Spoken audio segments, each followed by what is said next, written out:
Mon coup de gueule, oui. Mon coup de gueule, c'est contre cette incapacité qu'ont les pouvoirs publics, et notamment la préfecture, la mairie de Paris, l'ARS, à enrayer ce phénomène incroyable qu'est le développement du crack à Paris, et notamment avec un dernier événement hier où on passe de la place Stalingrad pour enfermer les craqueurs au jardin des Halles. Juste deux petits mots sur... Donc un jardin public. Un jardin public, bien évidemment.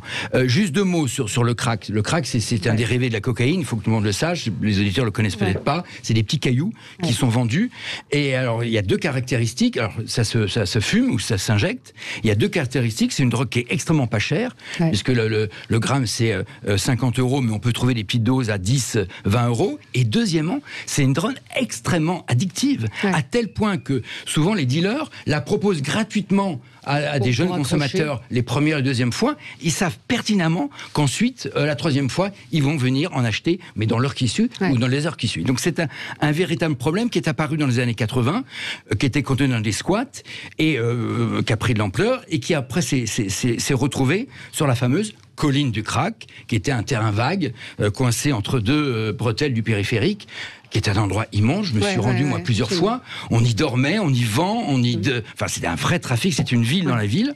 La police a souvent essayé de déloger cette colline du crack, mais on voyait d'ailleurs dans les images à la télévision, à peine le dernier coup de balai de service propreté de la ville de Paris qui s'est nettoyé un peu le site, on voyait des hordes de craqueurs arriver avec des tentes et s'installer.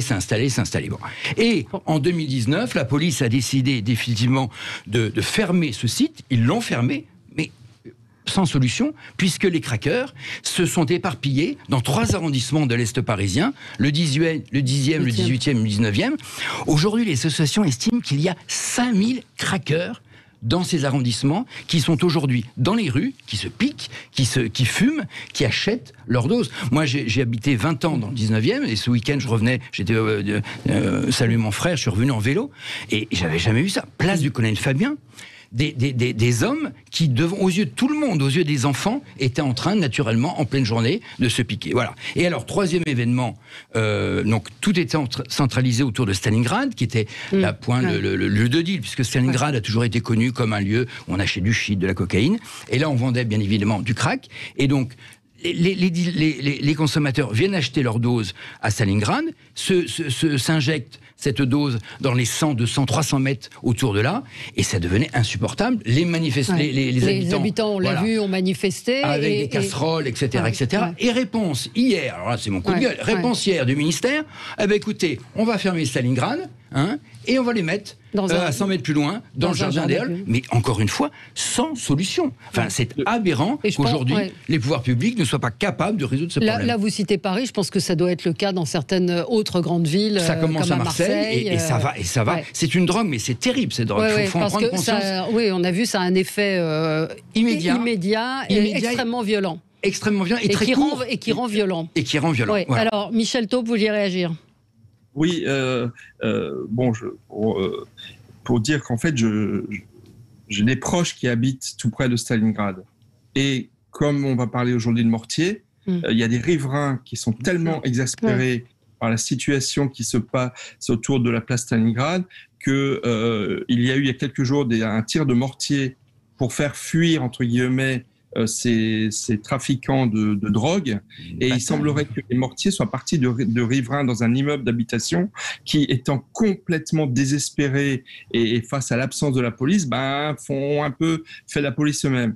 Et ces riverains se sentent aujourd'hui en danger parce qu'ils craignent des représailles de certains de ces dealers. Mais c'est vrai que c'est terrible, et il y a une co-responsabilité du ministère de l'Intérieur, mais aussi de la ville de Paris, qui depuis des années n'a absolument pas fait ce qu'il faut en matière et de police municipale, mais aussi de prévention et de présence sur le terrain.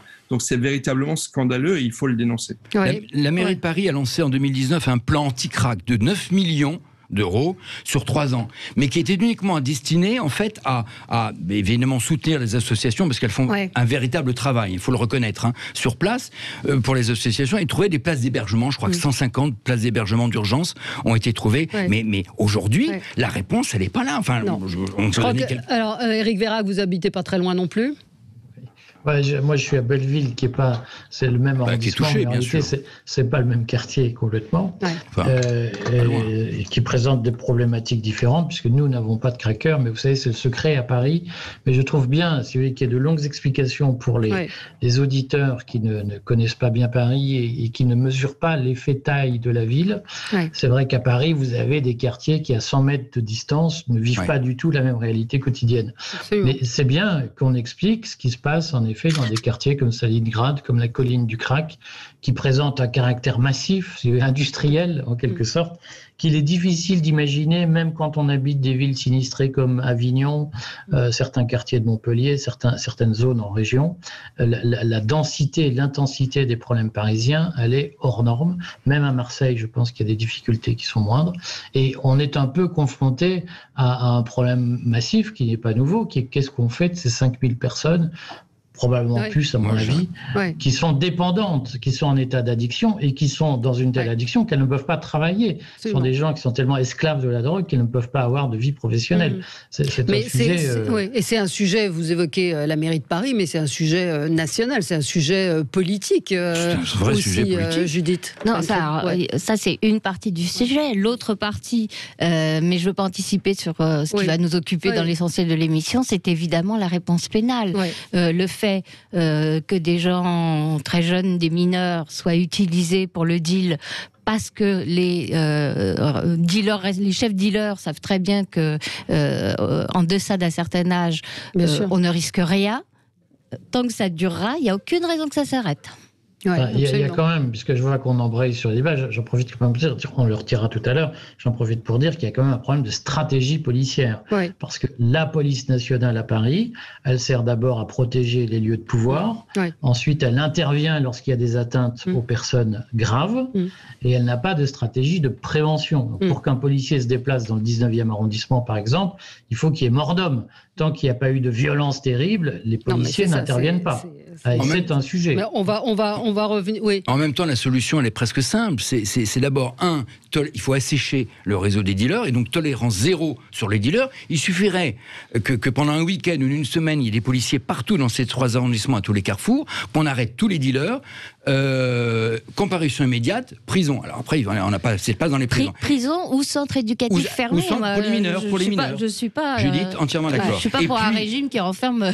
Et puis deuxièmement, pour effectivement, ce qui sont les drogués, qui sont les consommateurs, il faut, c'est pas les 300 places d'hébergement thérapeutique qu'on va trouver, il faut là aussi, je pense, ouvrir des centres fermés de désintoxication en dehors de Paris, où on emmène ces gens pendant plusieurs semaines, pendant plusieurs mois, pour les désintoxiquer et les réapprendre à vivre avant ensuite de recréer un lien social. Mais enfin, il y a une telle chaîne qui est en place et une telle organisation. On a une auditrice, Marie, qui dit c'est pas qu'à Paris, ça existe même dans les petits villages en province, tout le monde est au courant, mais c'est la loi du silence. Et puis, on va évoquer avec votre coup de gueule dans un instant, Judith, aussi la suppression à Villejuif de la brigade canine des LBD, qui effectivement sont aussi dans ce sujet du maintien de l'ordre sur la voie publique. On y revient dans un instant avec vous sur Sud Radio. Sud Radio. Parlons vrai. Parlons vrai. Sud Radio. Parlons vrai. Sud Radio. Parlons vrai. Parlons vrai.